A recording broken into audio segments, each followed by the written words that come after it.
Terve! Venekaveri on tänään vähän normaalista poikkeavissa maisemissa, ei olekaan mereltä, vaan ollaan täällä järven rannalla ja Saimaalla ja tultiin pitelemään vähän syksyä ja vuokrattiin tämmönen vapaa-ajan viettopaikka pieneksi toviksi täältä Hurissalon maisemista Puumalasta ja no ihan mukavat puitteet. Lapset on siellä paljussa, niin älkää antako sen häiritä. Tulee vähän taustameteliä, mutta kyllähän tänne maailmaan ääntä mahtuu. Mut joo, vapaa-ajan viettopaikka, niin pitää sisällään myös vähän venekaverillekin tutumpaa materiaalia, eli veneitä. Saatiin tähän mökkipakettiin mukaan tämmönen mukava kalavene ja sillä tuli jo vähän huristeltuukin tuolla ja jokunen kalakin saatiin aikaiseksi. Tommonen, mikäs tuo nyt on? Suvi 4500S. Siellä oli parikymppinen jamppi perässä, 4-tahtikone ja mukava peli. 2 aikuista ja 3 lasta kuormalla, niin kulki mukavasti semmoisen melkein 20 solmua matkavauhtia ja ihan hauska laitos kyllä touhuilla ja kalastella. En kyllä tiedä minkä ikäisen härveli, ei toi nyt ihan pakasta vedettykään ole, mutta Suvin ja Saimaan norpan lisäksi täällä on ollut myös laiturista tämmönen aika komea deikkari, Flipperin 650 DC, taitaa olla melko tuorekin yksilö, niin venekaveri ei olisi venekaveri, jos ei sitä mentäisi vähän tutkimaan, niin tehdään siitä pieni venevideo ja katsotaan mitä Flipperi on syönyt. Hypätään kyytiin. Vähän lähemmäs sitä. No niin, eli kulku veneeseen tapahtuu Daycruiserille hyvin tyypilliseen tapaan tästä tullilasin keskeltä aukeavan luukun kautta. Ja tässä veneessä on nyt paikallaan tuo ajokuomukin vielä, niin annetaan sen olla eikä anneta sen häiritä. Niin, kuten kaikki hyvin tietää, niin siinä on ihan oma äheltäminen laittaa se tonne kuomutalliin, niin siihen hommaan en nyt kyllä rupea. Mut mennään kattelee. Tullilasin pyykkiä löytyy ainakin yhdelle ikkunalle, etten tiedä olisiko optiona tuohon toiselle. Sen huomasin, että tähän luukkuun on laitettu tämmönen kumitutti, mikä ottaa sitten tänne kylkikaiteeseen kiinni, jos pääsee pamahtaa auki, mutta se on vähän jännä, että ei ole kaasujousta tai edes jotain semmoista vastintukkia tuohon laitettu, mitkä toi ikkuna auki ollessaan nojaa sitten. Ainakin jos, no se auki nyt ei saisi ajaa, mutta usein niin näkee tehtävän, niin voi olla, että aalloissa niin jonkun verran kyllä hyppis tossa. Kaiteet on ihan asiallisen jämerät ja knaapit siellä, missä pitääkin. Tossa on tosiaan noi keulakajuutan ikkunat, jotka tuo sinne mukavasti valoa. Katsos mitä täällä keulasta löytyy. Siellä on ihan perinteinen ankkuri, köysilaatikko. Hyvin tyypillinen. Toikin nojaa hyvin tohon. Joskus näkee, että ne jää vähän pystyyn, jos ei ole mitään kaasujousta, niin pamahtaa helposti kiinni. Noin. Ei mitään, mennään sitten seuraavaksi sisälle.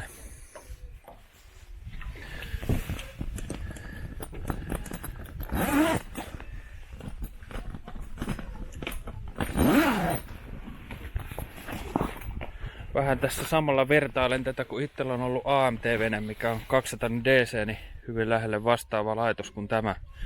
Niin hauska vähän katsoa, että miten tämä eroaa siitä. Ihan esteksi huomaa, että AMT:ssä oli ainakin leveämpi tää sisäänkäynti ja vähän loivempi ja myös siinä oli kaiteet, mistä sai jollain tasolla kiinni, mutta tässä on melko jyrkkä ja kapea tämä rapusta, mutta kyllä tänne silti sisään pääsee. Tutkaillaan sitten kipparin asemaa ihan ensimmäiseksi. Penkki on ainakin tosi muhkea ja hyvän oloinen. Tyypillisesti nousee toi reisituki tuohon ylös, jolloin sitten saa vähän pystymän ajoasennon ja jalat saa ihan hyvin tukemaan tonne tukilautaa vasten. Kaukohallintalaite on siellä, missä sen kuuluukin olla. Ja tää varsinaista käsinojaa sille ei oo, mutta jonkun verran tukea saa kyllä tästä muhkeen jakkaran niin sivuosasta. Ja tonne on tehty aika fiksusti tommonen kotelo noille leputtajille. Sitten jos se on kuomut alhaalla, niin saa tosta näppärästi kippari yksinkin käteensä. Sitten täältä löytyy ihan tyypilliset nappilit ja nippelit ja ihan tyylikäs asiallinen ruori. Ja voisin olettaa, että tohon saa joku plotterin sitten kiinni, mutta se nyt on tässä veneessä viety johonkin jemmaan. Sitten noille trimmitasoille on tässä tämmönen, mihin en ole itse törmännyt, että tää on tämmönen pieni joystick laitettu.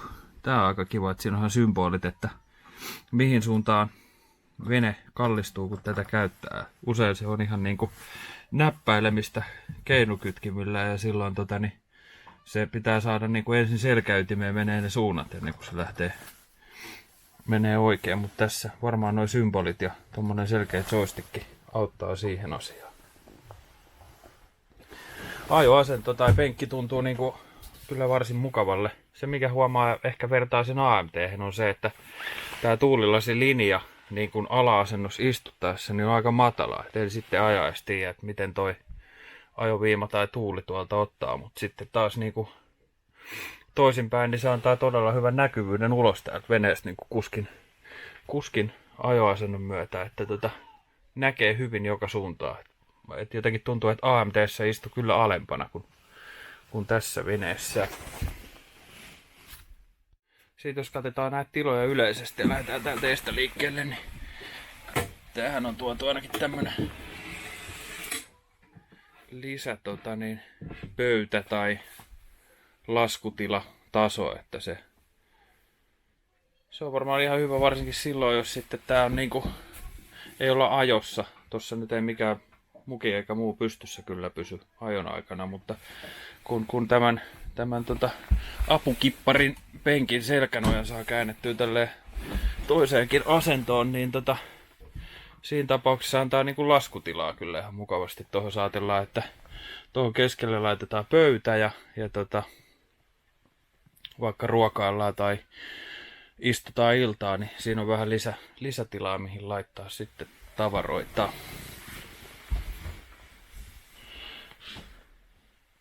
Avotila yleisesti on kyllä hyvin selkeä ja tyypillinen tällaiselle daycruiserille. Se mikä itseään kiinnittää heti huomioon ja vertaa AMT:hen on se, että jos nämä fenderit pois edestä kiinnittää huomioon se, että tuohon on tehty tommonen selkeä kulkuaukko tonne taakse, että vaikkei se ihan niinku alasasti ole uurrettukaan tuolta, että joutuu vähän kiipeilemään, mutta on kuitenkin niinku väylä mitä kulkee, eikä tarvitse noiden patjojen päälle astella, eikä sitten myöskään nousta ihan ton patjalinjan niinku yli. Se on ainakin mun mielestä ihan järkevä ominaisuus. Sitten jos katsoo, että miten nämä ajokuomut tästä taittuu, niin niillekin on jonkun asteinen kaasujousi tossa ja voisin olettaa, että mitään suurempia kommervenkkejä ei tarvii, että jos ottaa nepparit irti ja niputtaa sen, niin se menee mukavasti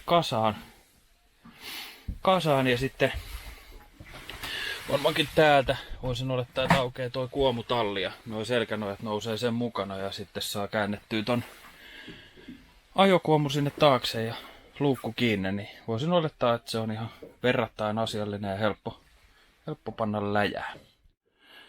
Sitten voitaisiin katsoa vähän säilytystiloja. Itellä kiinnitti ainakin heti huomioon, että lattiassa on joku luukku ja tällainen loisti AMT:ssä poissaolollaan, niin pitäisi vähän vilkaista mitä siellä on. Joo. On kyllä verrattain todella iso säilytystila, mikä on aina kyllä tosi hyväksi. Tonne saa yhteistoista tarviketta kyllä säilyä. Tosi hyvä speksi.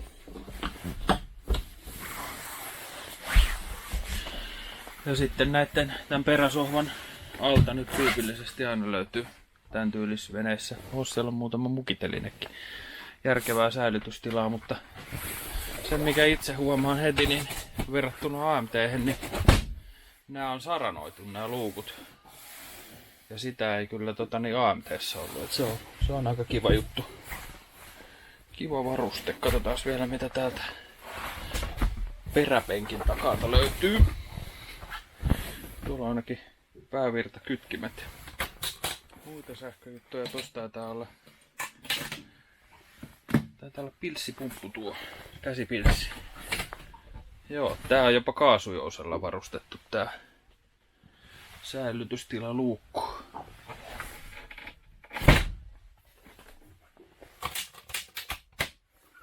On hyvät, eikä tarvi patjoja tai näitä patjoja niin kuin erikseen olla irrottelemassa. Että irrottelemassa, niin se on kyllä aina hyvä. Ja tää on kyllä tosi fiksu tää tämmönen liikkuva selkänoja, niin siinä saa niinku 2 funktioa tälle apukipparin paikalla. Katsotaan vähän tätä korkeutta, nyt kun nämä pressut kerran on päällä. Mä oon sen kengät jalassa 185. Ja en ihan mahu ruotosuorana täällä seisomaan, että pikkasen joutuu harittamaan. Mutta sanotaanko, että se olisi 10 senttiä lyhyempi venekaveri, niin mahtuisi täällä ihan suoranakin seisoskeleen. Mutta en koe tätä kyllä mitenkään ongelmalliseksi. Ihan hyvin tässä pääsee liikkuu pahemmin kyyristelemään kuin tää. Käydään seuraavaksi kurkkaa sitten toi uimatasot ja moottorikaivon alueet, miten se on ratkaistu. Jees, eli niin kuin tossa todettukin, niin tää kulku tänne on ihan suhteellisen kivuttomasti tehty. Ja sen huomaa nyt heti, että täällä on kyllä hyvin ja avarasti tilaa tänne taakse tuotu. Et tässä on niinku, jos vertaa AMT:hen, mikä oli 200 DC, niin on massiivisen paljon isommat nämä niinku tavallaan uimatilat, uimatasot ja tää moottorikaivon alueet. Kulku tästä, ainakin tolleen kun kone on alhaalla, niin tosi helppo. Ja nämä takasiivekkeet tai tämmöiset levyt täällä on kyllä tosi isot. Tää on nykyään näkee, että aika tyypillinen ratkaisu näissä tämän koko luokan D-cruisereissa, että tännekin tuodaan sitä tilaa.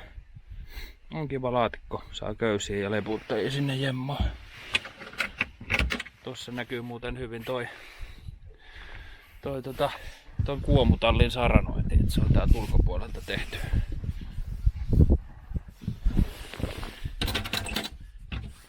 Täällä on vastaavanlainen kuin tuolla toisella puolella.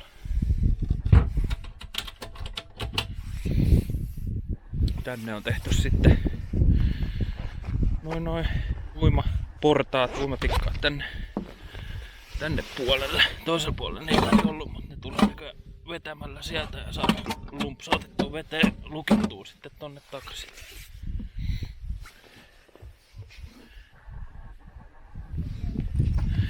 Koneena tässä yksilössä on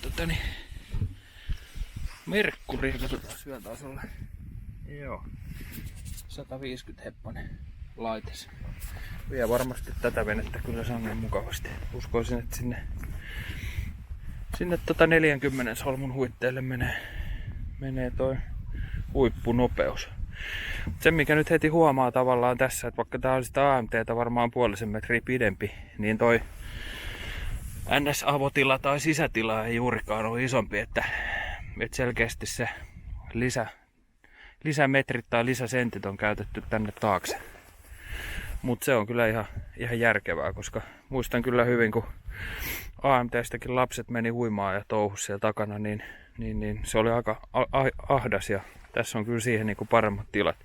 Ja sitten samoin tietysti kun tankkaa ja muuta, niin ei tarvi olla ihan niin supussa tää takana, että on paremmin tilaa. Tuotais käydä vielä toi keulakajuutta kurkkaamassa, niin sitä me on jotakuinkin kierretty koko vene. Noi kannet ja kaikki lattiapinnat täällä on päällystetty tällä tämmöisellä laminaatilla. Mä en usko, että tää ei taida kyllä ihan oikea tiikki olla, että tää on jotain laminaattitasoa, mutta on se ainakin helppo hoitoinen ja tosi kivan näköinen kyllä. Ja en mä tiedä, ei se kyllä aidolle tiikille häviä, mutta en kyllä usko, että tää tiikki on. Kyllä sitä taitaa laminaatti olla, mutta tosi kivan näköinen kyllä. materiaali. Toi muuten tuo kuskin penkki, niin taitaa tuolta, jos vetää, niin liikkuu joka suuntaan. Taitaa olla korkeuden säätökin siinä. Ja sitten jos tässä tietysti istutaan iltaa ja vietetään aikaa, niin sen saa kääntymään sitten tätä takaosaa kohti.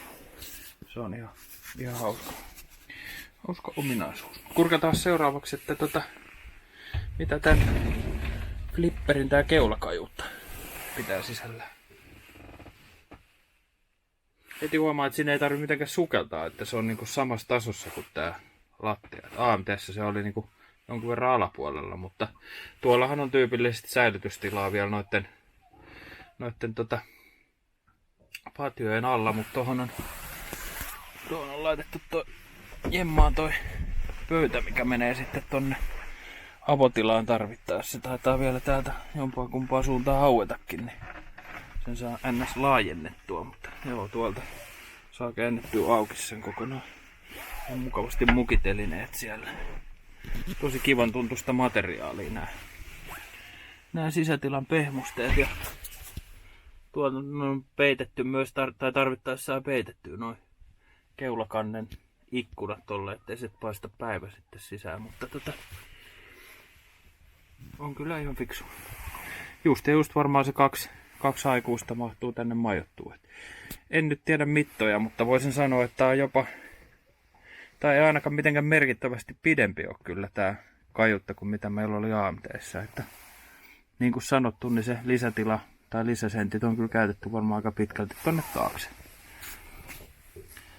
Molemmin puolin on noin tommoset tyylikkäät runkoikkunat ja niistäkin tulee kivasti valoa sitten tänne sisälle. Ihan perussettiä tuo keulakajutta. Liukuovikin toimii tosi herkästi. Mut se ero tosiaan tossa on, että AMT:ssä se liukuu se koko niin kuin porrasrakenne ton tän apukuskin puolen ton konsolin alle, jolloin se tekee leveämmät niistä portaista, ja ne on saatu siinä mallissa vähän loivemmaksi. Mutta toisaalta kun toi jyrkempi toi porrasnousu, niin se tuo myös sit tavallaan myös lisätilaa tonne kajuuton puolelle.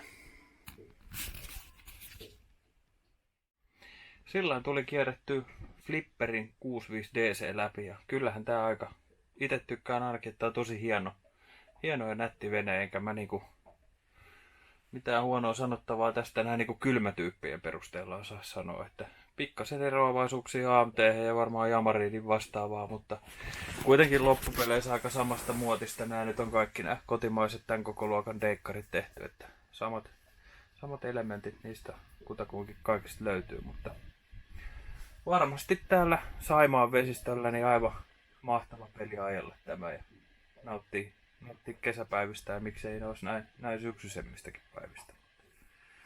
Kyllä tällä varmasti kelpaa päästellä. On hieno peli. Mutta pidemmittä puhetta, niin venekaveri kiittää jälleen kerran ja toivottelee mukavaa syksyn jatkoa. Ensi kertaan taas. Moi.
Onks hyvä? Aina.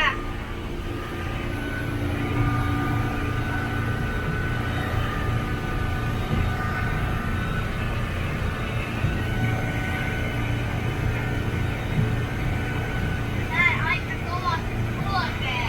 Joo. Pannaan vähän hanaa.